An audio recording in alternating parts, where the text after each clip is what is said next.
Hello बच्चों, good evening. Chemistry classes में आप सभी का स्वागत है। और आज हम बात करेंगे क्लास 12 सब्जेक्ट केमिस्ट्री चैप्टर 1 के बारे में। और चैप्टर 1 में भी हम पढ़ेंगे कंसंट्रेशन ऑफ सॉल्यूशंस के बारे में। ठीक है, चलिए तो उसमें सबसे पहले हम टॉपिक पढ़ेंगे मोलरिटी के बारे में।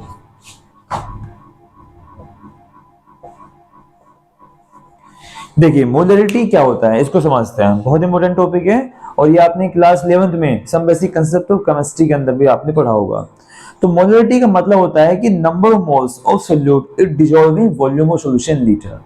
ठीक है ना। मोलरिटी का मतलब ये होता है कि मतलब एक टेम्परेचर डिपेंडेंस होते हैं हमारे।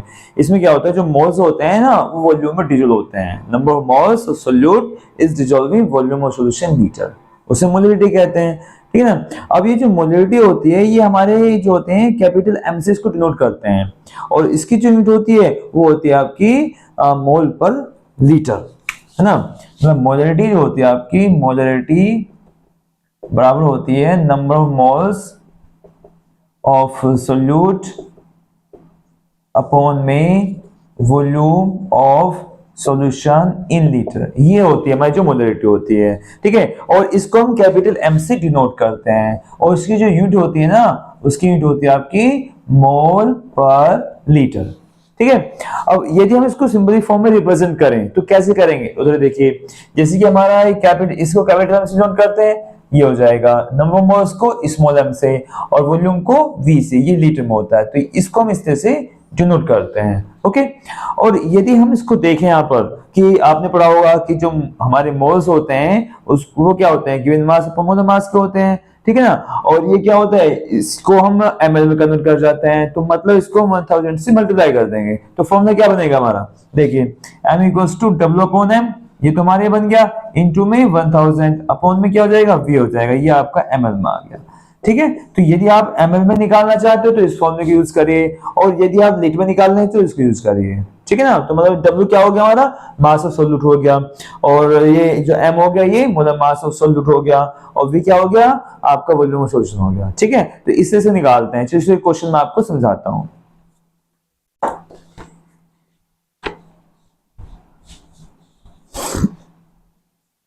देखिए इसमें एक एग्जांपल है, जैसे एग्जांपल 2.2, इसको समझते हैं जरा, देखिए जरा। ठीक है, साथ साथ इसको जो है स्किप करके लिखते रहना इसको।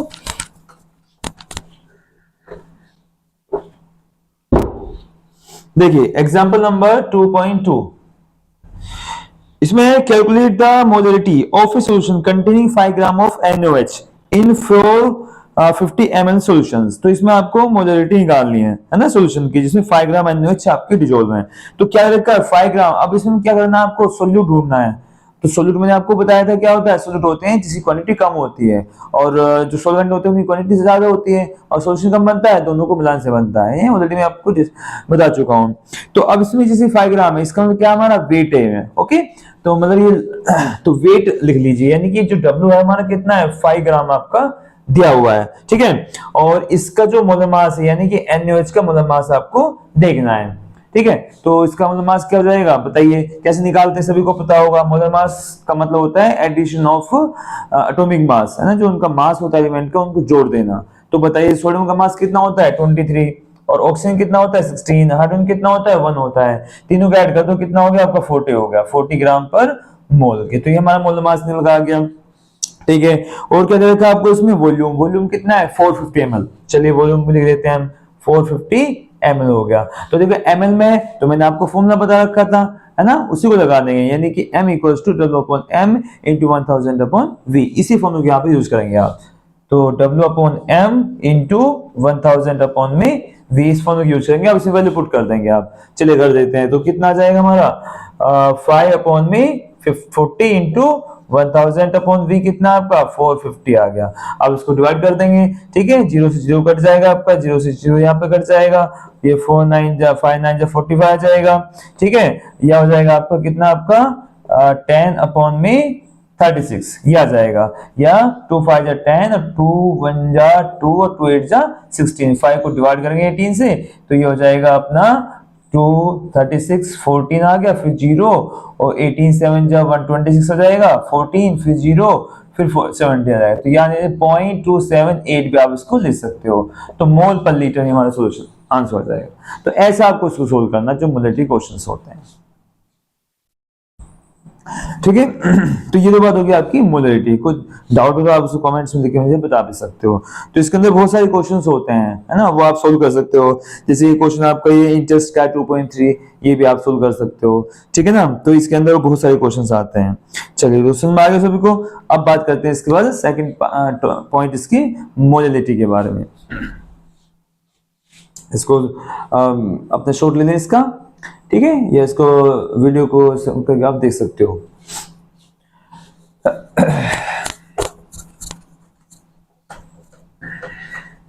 चलिए इसका मैं एक क्वेश्चन और आपको समझा देता हूं। जैसे कि इसमें दिया हुआ है आपका ये calculate the molarity of each of the following solutions.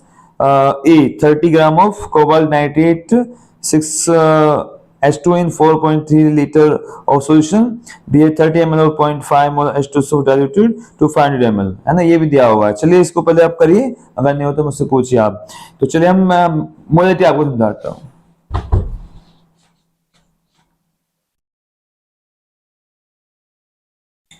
तो देखिए मोलरिटी की हम बात करें तो मोलरिटी जो होती है एक टेम्परेचर इंडिपेंडेंस होती है, ठीक है। इसमें क्या होता है, इसमें भी नंबर ऑफ मोल्स आपके जो होते हैं ना वो डिजोल्व होते हैं, लेकिन किसमें, मास ऑफ सॉल्वेंट में।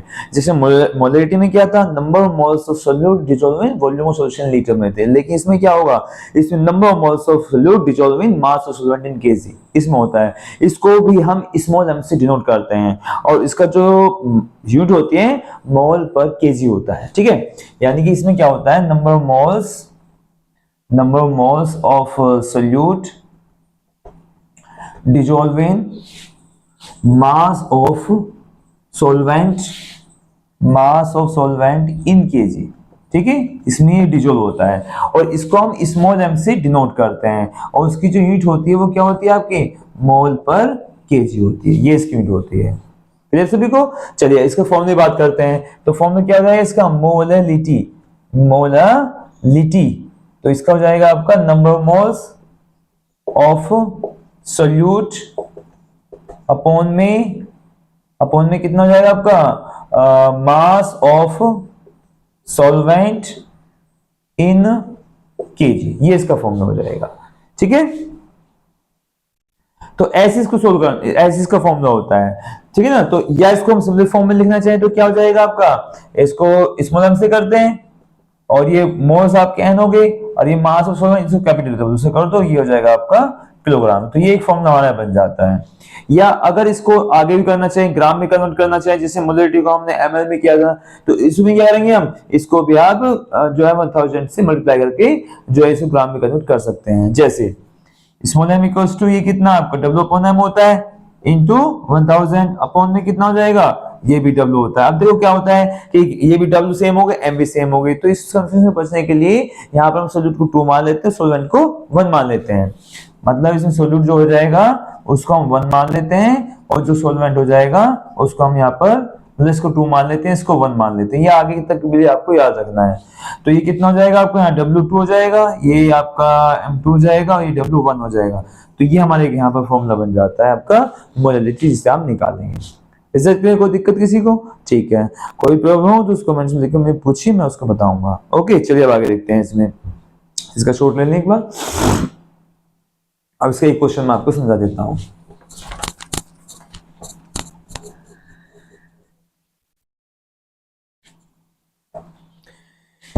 देखिए एक क्वेश्चन इसमें आपका, जैसे कि दिया हुआ है एग्जांपल 2.3, इसको देखिए जरा। क्या लिखा है इसमें, calculate molarity of 2.5 gram of ethanoic acid in 75 gram of benzene, ठीक है। इसमें आपको मोलरिटी निकालनी है किसकी, 2.5 ग्राम इथेनोइक एसिड, है ना, जो कि 75 ग्राम बेंजीन में डिसॉल्व है। तो देखो इसमें क्या है, वही सोल्यूट और सोल्वेंट पहले लिखना आपको, चलिए लिखते हैं। तो इसमें हमें क्या दे रखा है, W कितना है 2.5 ग्राम, ठीक है। और इसमें आपको मतलब W2 है हमारा, ये वेट हो गया, और एक मोलर मास कितना आपको ये किसका निकालना, इथेनोइक एसिड का। फॉर्मूला क्या है इसका, CH3COH, ये इसका फॉर्मूला है। अब इसको आप निकालेंगे तो कितना हो जाएगा, देखो जरा एक बार, कार्बन कितना होता है 12, और हाइड्रोजन कितना होता है 1 into 3, प्लस कार्बन कितना 12 प्लस 16 प्लस 16 प्लस 1, ये इसका मोलर मास होता है। और जब इसको आप सोल्व करोगे तो कितना हो जाएगा 60 मोल पर 60 ग्राम पर मोल, ये इसकी यूनिट होती है, ग्राम पर मोल। ठीक है, तो ये हमारा मोलर मास आ गया। और क्या चाहिए आपको, और इसमें हमें जो है और क्या दे रखा है आपको, इसमें सोलवेंट दे रखा है। सोलवेंट कौन है, बेंजीन, वो कितना है 75 ग्राम। चलिए इसको लिख लेते हैं, ये W1 है वो कितना है 75 ग्राम दिया हुआ है। तो बस अब यहाँ पे आप मोलरिटी का फॉर्मूला लगा के उसमें वैल्यू पुट करके तो सोल्व कर सकते हैं। चलिए करते हैं। तो अब देखो इसमें कितना आपका, तो फॉर्मूला लिखेंगे सबसे पहले, क्या होता है W2 अपॉन में M2 इंटू 1000 अपॉन में कितना V। W2 कितना आपके पास 2.5, मोलर मास कितना है 60, मल्टीप्लाई 1000 अपॉन में V कितना आपका 75। बस सोल्व कर दो, पॉइंट लगाओ, 0 पॉइंट से पॉइंट कैंसिल हो गया, ये 2 जीरो से 2 जीरो हटा देंगे यहाँ पर, और यहाँ पर इसको 5 2 जा 10, 5 1 जा 5, 5 5 जा 25, और 5 5 25, 5 3 जा 15। ठीक है, यह हो जाएगा हमारा कितना आपका 2 डिवाइडेड बाई 6 3 जा 18, नहीं 10 आ जाएगा यहाँ पर। ठीक है ना, क्योंकि 2 5 जा 10 हो जाएंगे ना आपके यहाँ पर, है ना, ये इतना आ गया। तो इसको जब डिवाइड करेंगे यार, 2 5 जा 10, 2 9 जा 18, तो 5 को डिवाइड कर दो 9 से, तो कितना जाएगा 9 5 जा 45, 5 फिर जो लगा लेंगे यहाँ पर, फिर 5 आ जाएगा आपको यहाँ पर, 5 फिर 0, फिर मतलब ये चलते आएगा। तो 0.55 मोल पर केजी में आपका आंसर हो जाएगा। तो ऐसे इसको हमें निकालना होता है। तो ये हमारी क्या हो गया आपकी मोलिनिटी। तो ऐसे आपको इसको सोल्व करना है। ठीक है, क्लियर, से भी कोई दिक्कत तो नहीं है। तो इससे से क्वेश्चन सोल्व किए जाते हैं। ओके, चलो इसका मैं एक एग्जांपल आपको समझा देता हूं।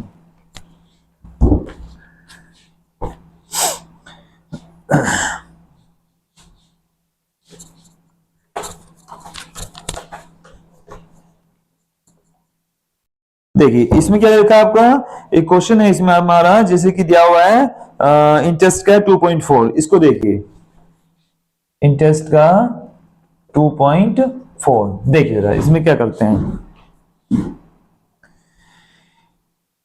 इसमें देखा है कि calculate the mass of urea required in making 2.5 kg of 0.25 molar aqua solutions. तो इसमें आपकी बार यूरिया का मास पूछ लिया, यूरिया का मास सॉल्यूट है, कम क्वांटिटी है ना। तो W2 आपसे पूछ लिया गया, आपकी बार W2 आपसे यहाँ पर पूछ लिया गया। ठीक है, और इसमें यूरिया का मोलर मास आप निकाल लो, यानी कि M2 निकाल लो, यानी कि NH2CO NH2 का मोलर मास निकाल लो। तो 14 होता है इसका 1 into 2 हो गया, इसका कार्बन हो गया, इसका 16 हो गया, इसका 14 हो गया, इसका 1 into 2 हो गया। इसको निकालोगे तो आपका 60 ग्राम पर मोल आ जाएगा। ठीक है, ये इसका मोलर मास हो गया। और इसमें आपको 2.5 kg दिया हुआ है, मतलब क्या हमारा ये सॉल्वेंट का मास है, यानी कि आपका W1 है, कितना है आपका, ये दिया हुआ हमें यहाँ पर 2.5 kg दिया हुआ है। और कह रहा है कि मोलर एक्वा सॉल्यूशन, मतलब इसमें मोलरिटी है हमारी, मोलर का मतलब यहाँ पर क्या है मोलरिटी, वो कितना दिया हुआ है 0.25 मोल दिया हुआ है। तो अब इसको सोल्व करिए आप, है ना। तो कैसे करेंगे, वही फॉर्मूला लगाएंगे इस मोलरिटी वाला। चलिए लगाते हैं। तो फॉर्मूला है M equals to W2 upon M2 into, अब देखो यहाँ पर केजी में है, तो केजी तो ग्राम में कन्वर्ट करने के लिए 1000 नहीं करते हैं, लेकिन केजी में है तो सीधा आप यहाँ पर 1 लिखो, 1000 नहीं करना है।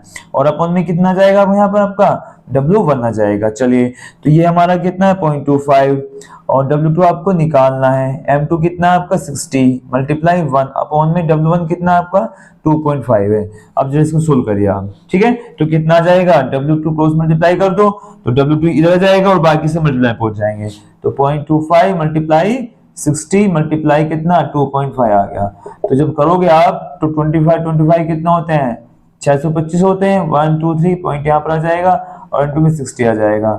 अब इसको मल्टीप्लाई कर लेते हैं। ठीक है, तो 0 6 5 जा 30, 6 2 जा 12, 3 15 एंड 37।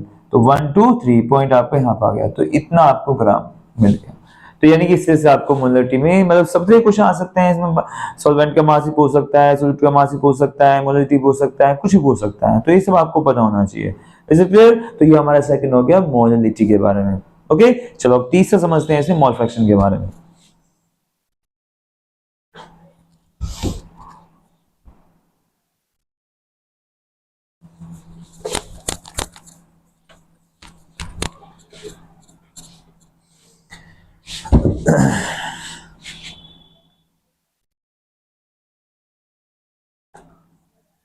मोल फ्रैक्शन, तो देखिए मोल फ्रैक्शन की हम बात करें तो मोल फ्रैक्शन क्या होता है? तो मोल फ्रैक्शन होता है कि मतलब जो मोल्स की इंफॉर्मेशन दे। इसमें क्या होता है, इसमें दो कंपोनेंट होते हैं, है ना, जो क्वेश्चन के अंदर आता है, सॉल्ट वाटर हो गया, ग्लूकोज वाटर हो गया, है ना, अल्कोहल वाटर हो गया। तो कोई भी दो कंपोनेंट्स होते हैं, तो उन कंपोनेंट्स के हमें मोल्स निकालने होते हैं। मतलब ये जो होना है ना, ये रिप्रेजेंट करता है जो हमारे कंपोनेंट होते हैं, कंपोनेंट के मोल्स को रिप्रेजेंट करता है ना, रेशियो को बताता है, उसी को हम मोल फ्रैक्शन कहते हैं। ये भी एक टेम्परेचर इंडिपेंडेंट यूनिट होती है ना। It is represent the ratio, it is represent the ratio of moles of component and moles of solution. ठीक है, उसके बारे में बताता है, और ये रिप्रेजेंट किया जाता है काई के द्वारा, कोई यूनिट इसकी नहीं होती है। ठीक है, तो इसमें कंपोनेंट्स के ऊपर डिपेंड करता है। ठीक है, तो चलिए कंपोनेंट 1 की बात करते हैं पहले हम। तो कंपोनेंट मान लिया 1 है, तो इसके लिए हमारा जो ये क्या हो जाएगा, काई 1 हो जाएगा। और जैसे मैं बताया मोल ऑफ कंपोनेंट, जो भी कंपोनेंट है उसका मोल से लिख लेंगे, और टोटल सॉल्यूशन क्या होते हैं, टोटल आपके कंपोनेंट हो जाएगा। तो ये फॉर्मूला बन जाता है हमारा मोल फ्रैक्शन निकालने का। जो कंपोनेंट 2 की बात करें तो उसके लिए क्या फॉर्मूला बन जाएगा आपका, यहाँ बन जाएगा काई 2 आ गया आपका, ये N2 जिसका आप निकालने को वो यहाँ जाएगा, वहीं उसी के मोल से जाएंगे, और ये आपका यहाँ बन जाएगा। तो ये हमारा आ गया कंपोनेंट 2 के लिए। ठीक है, तो ऐसे हम इसका मोल फ्रैक्शन निकालते हैं इस फॉर्मूले के द्वारा। ओके, तो इसके क्वेश्चन मैं आपको समझा देता हूँ। ठीक है, ये नोट कर लें इसको। चलिए,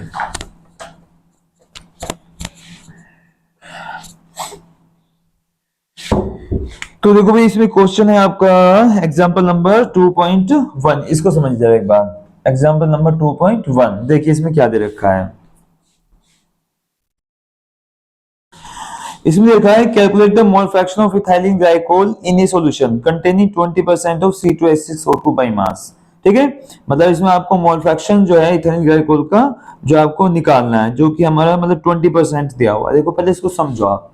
इसमें हमें दे रखा है 20% इथाइलिन ग्लाइकोल C2H6O2, ये इसका फॉर्मूला है। तो इसका मतलब क्या है, इसका मतलब ये हुआ कि ये जो आपका 20% है, इसका मतलब आपने मास परसेंटेज पढ़ाया था हमें, है ना, वो याद होगा आपको।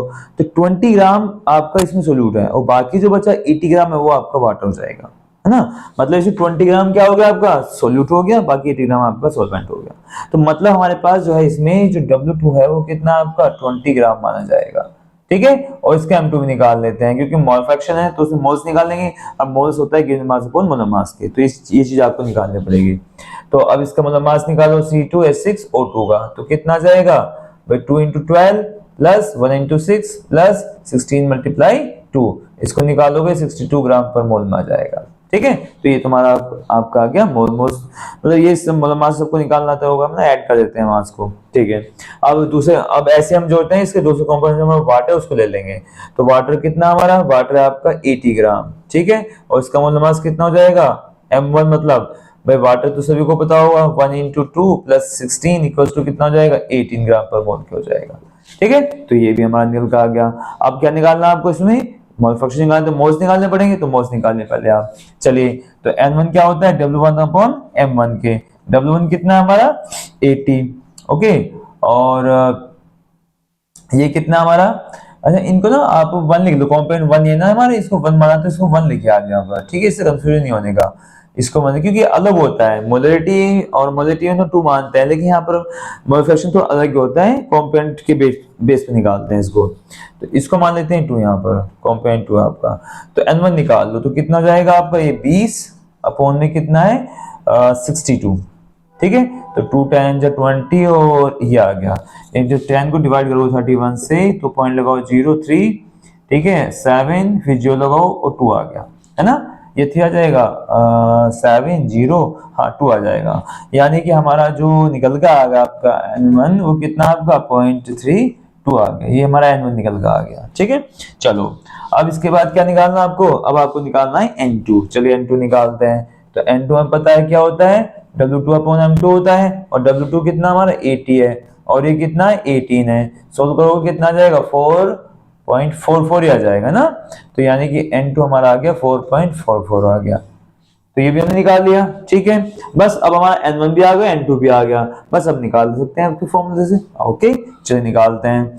तो x1 हो जाएगा हमारा n1 अपॉन में n1 प्लस n2, ये हमारा फॉर्मूला होता है, ठीक है। n1 कितना है 0.32 और n1 कितना है 0.32 और ये कितना है 4.44 हो जाएगा। सोल्व करिए, 0.32 अपॉन में कितना हो जाएगा 6, 47 और ये 4 आ गया, पॉइंट से पॉइंट कैंसिल हो गया। अब 4 से काट दो उसको, है ना, 4 से काटोगे तो कितना है 4 8 32, 4 1 जा 4, 4 1 जा 4, 4 9 जा 36 आ गया, है ना। तो 8 को डिवाइड कर दो 119 से, तो पॉइंट लगाओ 0, फिर छोटा है फिर 0 लगाओ। तो देखिए इसको 7 चल जाएगा, 6 7 से देखते हैं, 7 9 जा 63, 6 और 13 और आपका 8 बड़ा हो गया, 6 चला दो यहाँ पर, ठीक है। 6 9 जा 54 हो गया, 6 9 जा 54, 5 और ये आपका 11 और ये आपका 7 आ गया, 6 बचेगा यहाँ पर, 8 बचा, ठीक है ना। तो ये कैलकुलेशन जितनी हाथों से रखो उतना अच्छा रहेगा। तो ये हमारा ये हमारा 0.6 आ गया, यानी कि हमारा जो ये निकल का है हमारा x1 कितना आ गया 0.06 आ गया। अब देखो आगे, अब इसके निकालने के दो मेथड्स होते हैं, है ना। या तो x2 का फॉर्मूला लगा दो, या इसका फॉर्मूला होता है कि x1 प्लस x2 बराबर किसके होता है 1 के होता है, ठीक है ना, मतलब कांस्टेंट होता है। तो यहां से आप इसको निकाल सकते हो। तो x2 जब निकालोगे तो कितना हो जाएगा 1 माइनस x1 हो जाएगा, ये इधर पहुंच जाएगा, तो 1 माइनस 0.06 को इसको माइनस कर लो, तो जब इसको माइनस करोगे आप तो कितना आ जाएगा 409 आ जाएगा, तो 0.94 आपका ये x2 की वैल्यू है। तो ऐसे इसको निकालना होता है, ठीक है ना। तो ये तीनों चीजें बहुत इंपॉर्टेंट है जो मैंने आज आपको समझाई, मोलैरिटी मोलैरिटी तो सबको समझ में आ गया होगा, कोई दिक्कत तो नहीं है ना। तो इसके एक क्वेश्चन और समझा देता हूं मैं,